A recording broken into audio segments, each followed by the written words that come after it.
મંડળ શહેર પ્રમુખથી લઈને અમે બધા એટલા માટે આવ્યા છીએ કે જ્યાં સરની કામગીરી થઈ અને સારી થઈ છે, આપણે ત્યાં ટકાવારી રીતે પણ અમારા ધ્યાનમાં આવ્યું છે કે 6,500 મતદારો મળે છે અને ખાસ કરીને એવા મતદારો કે જે કોંગ્રેસ તરફી હોય અને કોંગ્રેસ તરફી જે સમાજો છે એને ટાર્ગેટ કરીને આપણે ત્યાંથી બીએલઓ તો સરકારી હોય એ તો કંઈ બહુ જોખમ ના લેવું. બીએલએ કોઈ પણ પાર્ટી કોંગ્રેસ મૂકે હોય કે ભાજપે મૂકે એ બીએલએ તરફથી અથવા કોના તરફથી વાંધાઓ લેવામાં આવ્યા છે અને એના લીધે આ 6,500 મતદારોની નોટિસ નીકળી છે. એની માહિતી માંગવા માટે એની માહિતી સાચી હોય તો વાંધો નથી, વાંધો સાચો હોય તો એના પુરાવા આપણે આપે અને પુરાવા નથી આપતા અને ખાલી પાર્ટી દ્વેષ રાખીને જો કોઈએ વાંધા અરજી લીધી હોય તો એ વાંધા સાથે અમારો સખત વિરોધ છે અને ખોટા વાંધા લીધા હશે અને ખોટું સાબિત થશે તો અમે પાર્ટી તરીકે પણ એફઆઈઆર નોંધાવવા પણ અમે તૈયાર છીએ. એટલે એ માહિતી અમારે જોઈએ છે અને ખાસ કરીને વાંધા લીધા છે, શું વાંધો લીધો છે એની માહિતી આપણે મોટાભાગે સ્થળાંતરિત ના વાંધા છે, 7 નંબર ફોર્મ ભરીને એમના આપ્યા છે અને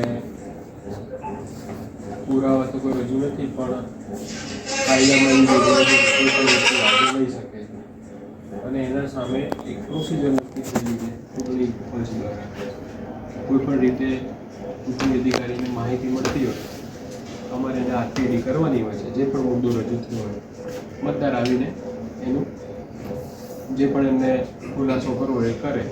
જો મતદાર હાજર ન થાય અમારી સમક્ષ તો પછી અમે બીએલઓને સ્થળ તપાસ માટે મોકલતા હોઈએ છીએ. એટલે ઓલરેડી એસઆઈઆરમાં એક વખત આ કાર્યવાહી થઈ છે અને એના પછી ફરીથી આટલા મતદારો માટેનો જે વાંધો રજૂ થયો છે એના માટે આ પ્રકારની કાર્યવાહી અમે અનુસરવાના છીએ અને એ પ્રકારની સૂચના પણ અમને ચૂંટણી પંચ તરફથી મળી છે. બરાબર. હવે સ્થળાંતર માનું કે કર્યું કે લાખાભાઈ ભરવાડે સ્થળાંતર કર્યું તો એની માહિતી તેની પાસે હોય વાંધવાના એટલે લાખાભાઈને પણ બોલાવવામાં આવે ને વાંધો આપનારને પણ બોલાવવામાં આપણાને મેં સ્થળાંતર કર્યું હોય મારું નામ એવો વાંધો આવ્યો હોય તો વાંધો નથી, પણ સ્થળાંતર કર્યું જ ના હોય ત્યાં જવું તો એ પણ સાબિત આપણા લેવલે કરવાનું થશે અને એ કરીને પછી આગળની કાર્યવાહી તમારી પ્રોસિજર પૂરી જે કરવાની છે એ કરીશું અને વાંધોની યોગ્યતા તપાસ્યા કર્યા વગર નિર્ણય કોઈ લેવાનો થતો નથી. હા, અને વાંધો સાચો હશે તો જ એ પ્રમાણે નિર્ણય થશે, ખોટો હશે તો આપણે એમનો વાંધો ના મંજૂર કરીશું. ખાસ કરીને આપણે કોઈ મતદાર જોડે અન્યાય થાય એ પ્રમાણેનું કામ નહીં થાય. અને અમે એટલા માટે થોડું આપને જાણ કરવા આવ્યા છીએ. તમે તો જાણો છો બંધારણમાં મૂળભૂત અધિકારો જે કંઈ મિલકત ધરાવવાનો વાણી સ્વતંત્રતાથી લઈ મતાધિકાર આપ્યો છે. તો અમારી તો વાત એ જ છે કે વિરમગામ મત વિસ્તારમાં એટલું વિરમગામ તો ખરું જ, પણ વિરમગામ મત વિસ્તારમાં કોઈ પણ મતદારનો જે અધિકાર છીનવાઈ ના જાય અને એનો મૂળભૂત અધિકાર ટકી રહે એના માટે તમારે મારે આપણે બધાએ ચિંતા કરવાની છે ને એના ભાગરૂપે એટલે અમારી વિનંતી છે તમને કે કોઈ પણ એવો વાંધો આવ્યો હોય એની પૂર્ણ ચકાસણી કર્યા વગર કોઈ પણ મતદારનું નામ કમી ના થાય અને એનો મતાધિકાર તૂટવાઈ ના જાય એ ચિંતા સાથે અમે આજે બિલકુલ. એ તો અમે કાયદા સાથે બંધાયેલા છીએ એટલે અમારે પ્રોસિજર કરવાની છે. કોઈ પણ વ્યક્તિને સાંભળ્યા વગર યોગ્ય પુરાવા ધ્યાને લીધા વગર કોઈ પણ નિર્ણય નહીં કરે. જે માહિતી તમને જે ફોર્મ 6,500 ભરીને આપ્યા જે સંખ્યા હોય એની માહિતી મળે તો અમને બી ખ્યાલ આવે. એનું ડિજિટાઇઝેશન ચાલુ કર્યું છે. એક વખત થઈ જાય પછી આપણે જાણ કરી. હા, તો અમારે શહેર પ્રમુખ કે કોઈ આવે, અજીતભાઈ આવે, કોઈ આવે પણ સાહેબ ધારો કે ફરજી કોઈએ કર્યું હોય મારા નામથી કરી નાખ્યું હોય તો એ કમસે કમ પહેલા તો જે થોડું થાય તો સાહેબ જે વાંધો લેનાર છે હા. અને જેની સામે વાંધો રજૂ થયો છે એ બંને લોકોના બોલાવીશું. એ તો બોલાવશે એટલે ખરા. BLO એ ત્યાંથી કામગીરી કરીને આપને આપી. BLO તો ઘરે ઘર 3 વાર ગયા જ છે. તો એ લોકોએ તો જોયું જ છે કે ભાઈ આ કે અહીંયા રહે છે માણસ. ધારો કે આખા કુટુંબનો વડો એક હોય ટૂંકમાં એવી વાત હતી, કુટુંબનો આખો વડો કોઈ પણ એક હોય તોય આપી શકે છે બધા એના નામ ભરીને. તો એવી રીતે આપ્યા હોય તો સાહેબ એ કેવી રીતે એનું નામ કમી થાય? નામ કમી નથી થયું. ના ના, આ પ્રોસિજરની વાત જે છે. ડ્રાફ્ટ યાદીની અંદર જે મતદારોનું નામ સમાવેશ થયું છે એની સામે આ વાંધો આવ્યો છે, બરાબર? એટલે એની મેં તમને કીધી એ પ્રમાણેની અમે પ્રક્રિયા કરીશું. ખરાઈ કરવાની અને જે જવાબદારી કરીને એમના લેવલે. જે લોકો કામકાજ હવે જે લોકો જ્યાં સ્થળ ઉપર હશે જ તો કોઈ પ્રશ્ન નથી. પણ સાહેબ એવું નથી, કુટુંબનો વડો રહેતો હોય ને બીજા બધા એક સાહેબ- કામકાજ બહાર જતા હોય તો એમનું તો એ ગણાય જ છે ને કાયદેસર. કામકાજ અર્થે કદાચ અમદાવાદ બહારગામ રહેતા હોય પણ છે અહીંયા જ, બરોબર? તો એવા કિસ્સામાં તો સાહેબ તા એ લોકોએ તા જે જગ્યાએ કામકાજ અર્થે ગયા તા એમને નામ નથી, તા કોઈ રેશન કાર્ડમાં નથી, આધાર નથી, આ SIRની પ્રક્રિયામાં એમણે તા એ ફોર્મની પ્રક્રિયા કરી જ નથી. તો એવા કિસ્સામાં તો સાહેબ અહીંયા નામ એમના ચાલુ એ જગ્યાએ નામ હોય કેમ કે તો એ સાહેબ તો સાહેબ ફક્ત કામકાજ રોજીરોટી માટે ગયા છે, અન્યથા બીજા કોઈ કામ નથી. બાકી તા જઈને તાની વિધાનસભા કે જે તે વિસ્તારના અંદર એમણે નામ ચાલુ કર્યા જ નથી, તે ફોર્મ ભર્યું નથી. સાહેબ એવા વાંધાઓને તો સાહેબ આપણે સ્વીકારાય નહીં રહેશે, જે અહીંયા જ છે. હું એ જ કહેવા માંગુ છું, વાંધાનો નિર્ણય તમે જે કહો છો જી. એ બધી વસ્તુ અમને સમક્ષ આવશે ત્યારે લઈશું. બધા અમને તો આ વાંધા લેનાર સામે જ વાંધો છે કે આ વાંધો તો વાંધા કોઈ પણ ના સાહેબ શકે. BLA કોઈ રાજકીય પાર્ટીનો વ્યક્તિ એક જ પાર્ટીને ટાર્ગેટ કરીને કરે સાહેબ, અમને એના સામે અમે વાંધો મારી નથી. કાયદાની અંદર જોગવાઈ છે જી કોઈ પણ વ્યક્તિ વાંધો લઈ શકે, એમને લીધો છે. જી કાયદાની અંદર એ પણ જોગવાઈ છે કે વાંધો લેનાર વ્યક્તિ અને જેની સામે વાંધો લીધો છે એના અમે એમને નોટિસ પાઠવીશું, એમને બોલાવીશું, યોગ્ય પુરાવા લઈશું. એમનો વાંધો ગ્રાહ્ય રાખવો કે ન રાખવો એ સુનાવણી પછી નક્કી થશે. અને કોઈને પણ સુનાવણીની તક આપ્યા વગર કોઈનું પણ નામ મતદાર યાદીમાંથી નીકળશે નહીં. સાહેબ આ તો એક જાતની લોકોને હેરાનગતિની પ્રક્રિયા થઈ સાહેબ. આ અરજદાર પાસે જે વાંધો લેનાર છે સાહેબ એના પાસે સચોટ પુરાવા લઈને જ પછી નોટિસો નીકળે તો એ સારામાં સારું કહેવાય પણ સાહેબ. હવે એ પહેલા તો એના નામનું કદાચ માની લો મારું નામ છે તો સાહેબ એની પોતાની સહી છે, એ પોતે વાંધો આ તો નામ લખીને નહીં દીધેલું હોય, એ બી કદાચ એ વ્યક્તિ જાણતો બી ના હોય, એવા બી કિસ્સા બની શકે. ટૂંકમાં એવા લોકો એની ચકાસણી તમે બરાબર કરજો જેથી ખોટો વાંધો લેનારો પકડી જશે. અને ખોટા વાંધા જેણે લીધા છે ખાલી મતદારની ઈર્ષા કોઈના મત ઓછા કરાવવા કે કારણસર કે વ્યક્તિગત કારણ બી હોય કે મારા માટે કોઈનું વ્યક્તિગત કારણ હોય ને કોઈ વાંધો લીધો તો એની ખરાઈ કરવી આપણા તંત્ર એને આપણી જવાબદારી છે. અને ખોટો વાંધો લીધો હશે એની માહિતીના આધારે FIR સુધી કરવાની પીણાવાની તૈયારી છે. આ તો સાહેબ આપને આ તો વધારાની કામગીરી થઈ ગઈ. હા, તંત્રની તે વધારાની કારણ કે BLO એ તો છાણી જે કંઈ કર્યું 7 ગણે ગાડીને અહીંયા મોકલી દીધો છે. હવે એના પુરાવા આપી દીધા બધા સાહેબ, 2002 ના આપ્યા, બધાય આપ્યા, અને તોય વાંધા લે. હવે તો સાહેબ આ પ્રક્રિયા ચાલુ થઈ રહે તો આ વાંધા સૂચક તમને તો એવી ખબર આ વસ્તુ કદાચ મે બી નોલેજમાં કદાચ મારે પર્સનલ ના બી હોઈ શકે અથવા બીજાને બી કે આ વાંધા લઈ શકે છે. અમને તો એવું હતું કે ભાઈ કદાચ નામના અંદર ક્વેરી છે તો એ વાંધા સૂચક શબ્દ અમે જે વાંચતા હતા બરોબર, જે આખું સરની જે આખી જે ફોર્મેટ જે તૈયાર થયો જેના અંદર જે પ્રમાણે સરકારશ્રીએ ગાઈડલાઇન્સ આપી ચૂંટણી કમિશનરે બરોબર, એના અંદર વાંધા સૂચકનું તો અમે તો ભાઈ કંઈક કઈ નામમાં ક્વેરી છે, અન્યથા બીજી કોઈ વસ્તુ પુરાવા ના. અમે તો એ જ વાંધા સૂચક આવી રીતે BLA પોતે કોઈ રાજકીય પાર્ટીનો BLA વાંધા લેશે એ બાબતનો તો મે બી અમને નોલેજ જ નહોતું, એક અથવા તો જાણ કરવામાં આવી નથી તંત્ર તરફથી, કદાચ એવું બી બને. ક્લેમ્સ અને ઓબ્જેક્શન પીરિયડ આખો ના પણ સાહેબ અમે ઓબ્જેક્શન પીરિયડ ને ફક્ત એવી રીતે objection શું એટલે થાય એ જ થયું.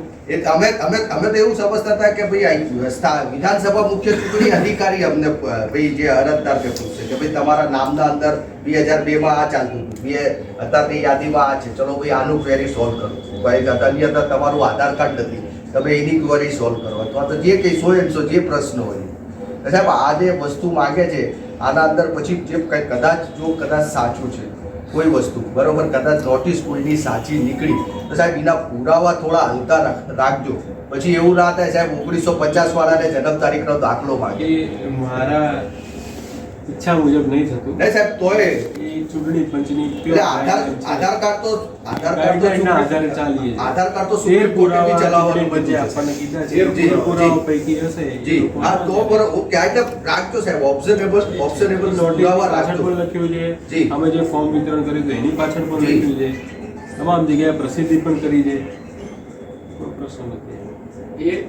તમને ખ્યાલ નહીં હોય પણ મતદારને ખ્યાલ છે. જી કઈ કશો વાંધો નહીં. સાહેબ એક વસ્તુ એમ છે જેમ કે હું જે અત્યારે જે ઇલાકામાંથી આવું છું અલબદર સોસાયટી છે 2002 વખતે અલબદર આપણું હતું જ નહીં. અત્યારે 400 મકાન છે ત્યાં 2002 ના તોફાન પછી 400 મકાન ત્યાં બનેલા છે. હવે એ લોકોના ચારે બાજુથી જે માણસો જે આવેલા હતા ને એમના અમુકના ડોક્યુમેન્ટ બની ગયા છે અમુકના. તો આપણે પહેલાં 7 તારીખ આપી પછી અહીંયા ત્યાં જે બીએલઓ હતા એ કે ભાઈ અમને ટાર્ગેટ પૂરો કરવાનું કીધું જલ્દી જેમ મને ઉપરથી દબાણ છે વગર ડોક્યુમેન્ટ્સ એ ડોક્યુમેન્ટ્સ આપણને પાછળ છાંટી રહ્યા હતા એમાંથી કોઈ પણ આપવાનું. હવે એ ડોક્યુમેન્ટ્સ માટે પણ બિચારા જે બહારથી ચારે બાજુથી આવેલા હતા એ લોકોને જે અમુક એવા ડોક્યુમેન્ટ હતા જે કે પણ ગામથી આવ્યા છે સોસાયટીમાં રહેવા, હા. એ ગામમાં 2002 માં હતા. એટલે એ ટાઈમમાં અમુકના તો બિચારા એવા કુટુંબો છે ઓછામાં ઓછા 150 થી 250 કુટુંબો. હું એમ કહું છું કે હા. આપનો સામાન કદાચ બળી ગયો છે એ સમયે હા. મતદાર યાદી તો હોય ને હાલે બીજી. મતદાર યાદીના અંદર પણ એ લોકોના અમુકના જૂનાના છે નહીં. હવે શું છે કે જે પેઢી થઈને આવ્યા એમાં એ અલગ ડોક્યુમેન્ટ એ વખતે એલસી વેલિડ આપણે નતું. હવે એલસી વેલિડ ગણાય. હવે એ ઘણા વર્ષો પહેલા થી 25 વર્ષ પહેલા એ લોકો ત્યાં 30 વર્ષ પહેલા ત્યાં રહેતા હતા. હવે સ્કૂલોમાંથી મળતી નથી. એમાં માતા પિતાનું એલસી કે એવું બધું વેલિડ હોય ને એમાં. ત્યાં રહેતા એમનું ના પોતાનું હોય તો માતા પિતાનું હોય ને એવું આપણે- આમાં 2002 ના જે તો રાઇટ્સ થયા ને સાહેબ હા. એટલે આ પ્રશ્ન બાપનું ચાલે છે રાઈટ 2002 ના રાઇટ્સ એમના પણ નથી. એની વાત છે. જ્યાં એટલે ઈ પણ- ચાલતું તું એમના તો આવી ગયા 2002 માં જેમનું તમે આમ ચાલતું કહો છો હતું કે એ તો આવી ગયા. કદાચ રાઇટ્સમાં હા. સામાન બળી ગયો હોય. હા. જે જ્યાંથી જે શાળામાંથી ભણ્યા છે ત્યાંથી બીજી કોપી મળી શકે એમ નકલ તો આવી શકે. ના ભણ્યા નથી. હોય સાહેબ, અમુક uneducated નગરપાલિકામાં જે પુરાવા હોય રજૂ કરજો. ઘણા બધા એવા એક વસ્તુ છે કે બિલકુલ અમુકના પાસે તો પોતાના જન્મ તારીખના પ્રમાણપત્ર પણ નથી. બરાબર આવા ઘણા ફેમિલી જે પુરાવા હોય બરાબર. રજૂ કરજો. ચોક્કસ. છેવટે આધાર કાર્ડ થી બી કામ સાહેબ ચલાવી દેજો એવી અમારી સાહેબ આપને લાગણી છે ભાઈ આધાર કાર્ડ થી બી નહીં રહેતો હોય સાહેબ વર્ષોથી તો. ભાઈ એક હા. એનો આધાર કાર્ડ મતદાર કાર્ડ આ એનાથી જૂના કામગીરી પુરાવાના પૂર્ણ થઈ જાય તો આધારે એટલું સારું. થોડું એટલે સાહેબ થોડું મસ્તી practical ફૂલરીને એ રીતે- જેટલા પુરાવા હોય મતદારો આવા રજૂ કરાવજો અમે. થોડું મસ્તી ફૂલરીને સાહેબ કે બિચારા પાકિસ્તાનથી કે બાંગ્લાદેશથી આવેલા નહીં તો નગરપાલિકા સાહેબ જન્મનો દાખલો નથી આપતી કે અમારી પાસે પુરાવા નથી. હા સાહેબ ક્યાંય પડી ગયું છે. અમારી પાસે છે જન્મનો દાખલો જૂનો. અત્યારે નિયમ નીકળ્યો કે આખો નામ મારો લાવો. અમે અરજી કરી કે અમારી પાસે પુરાવા નથી કોર્ટમાં જાવ એટલે 11,000 રૂપિયા ખર્ચો કરવાનો પછી કોર્ટ ઓર્ડર કરે. એટલે આ બધી કન્ડિશનો રોંગ થઈ ગઈ સર. એવું કેવું નગરપાલિકાની જવાબદારી નથી. મારી પાસે ઓલરેડી જે તે સમયનો જન્મનો દાખલો છે જ. તો કે અમારા પાસે રેકોર્ડ એનું અવેલેબલ નથી તમે નહીં આપ્યો એવું કેવું તો આપવાનું છે ભાઈ. એમાં અમે મને પણ એક નગરપાલિકા જવાબ આપ્યો છે રેકોર્ડમાં છે પણ ખાલી એનું અનુક્રમ નંબર ફાટી ગયું છે રેકોર્ડમાં 190 નંબર બરાબર એની પાસે રેકોર્ડ છે રેકોર્ડ ફાટી ગયું છે તો કે ના એ નહીં ચાલે આખી પ્રોસેસ કેવી છે કે જો તમે કોર્ટમાં આ જાઓ, દાદાગીરી થઈ સાહેબ વકીલ લોકો પેપરમાં 11,000 રૂપિયાનો ખર્ચો થાય. वो केसेसમાં એટલી બધી સાહેબ તકલીફ થાય બહુ લાંબી પ્રોસિજર થાય એક મતદાર યાદી નામ જે બદલવામાં આપે જ અમને એક દાખલો આપ્યો. માણસને બહુ અને એને જ તમે સ્વીકારવાની ના પાડો છો કે ના આ નહીં ચાલે. એટલે એમ કીધું ને કે સામાન્ય આધાર કાર્ડ હોય કે એક નાનો પુરાવો હોય તો પણ યાદીમાં સમાવેશ થાય એવી અમારી રિક્વેસ્ટ. જે લોકોએ આટલા વર્ષોથી લોકસભામાં વિધાનસભામાં નગરપાલિકામાં ને ગ્રામ પંચાયતમાં પહેલા ગામડામાં રહેતા હતા ત્યાં પણ વોટ આપેલો છે એવાની આપણે જૂના તો એ તો મળી રહે. બરાબર તે હું એ જ છતાં કહું છું, તમારી પાસે જે પુરાવા હોય એ પુરાવા સાહેબ સાહેબ એ જ કહે છે, જેટલા પુરાવા મળી શકે હા, એ ઉપર બે આગળ લાવો. ત્યાં જઈને એની રજૂઆત કરી શકીએ ને, તમે સમજતા નથી, આપણે સાહેબ, ભાઈ, નગરપાલિકા 2020 ની મતદાર યાદી બી ચલાવતા હોય તો આવા ઘણા પ્રશ્નો હલ થઈ જાય 2020 ની મતદાર યાદી ચલાવવું મારા હાથમાં નથી. એટલે એમ કહેવાનું બીજી કે ફિક્સ કરેલા છે પુરાવા જે એમાંથી તો બી ચાલશે. આપણે જે ગાઈડલાઈન મુજબ નીકળી એવી બધી ગાઈડલાઈન મુજબ જે પુરાવા રજૂ કરવાના એવું લખાણ પુરાવાની પ્રોસેસ ઉપરની છે એટલે આપણે તો પણ સાહેબ આ ચકાસણી થાય અરજી કરતાની વિરોધની એ ખાસ સાહેબ વિનંતી છે કે એને બોલાવજો છે, એને પૂછજો કે ભાઈ તારીખ સહી છે તું જ છે આ, ઈ બી લખેલું છે કે ભાઈ ઘરે છે કે હોસ્પિટલમાં છે. કારણ કે ઘણીવાર આ ગમે તેની સહીઓથી આપી દેતા હોય છે આ બધું. ના, એ તો સાહેબ એ તો એમના તંત્ર બોલાવશે ને વાંધો લેનારના તંત્ર બોલાવવું પડશે એ દાખલા તમે જ આપ્યો. કે સંપૂર્ણ ચકાસણીના આધારે જ આપણા નિર્ણયો લેવાય.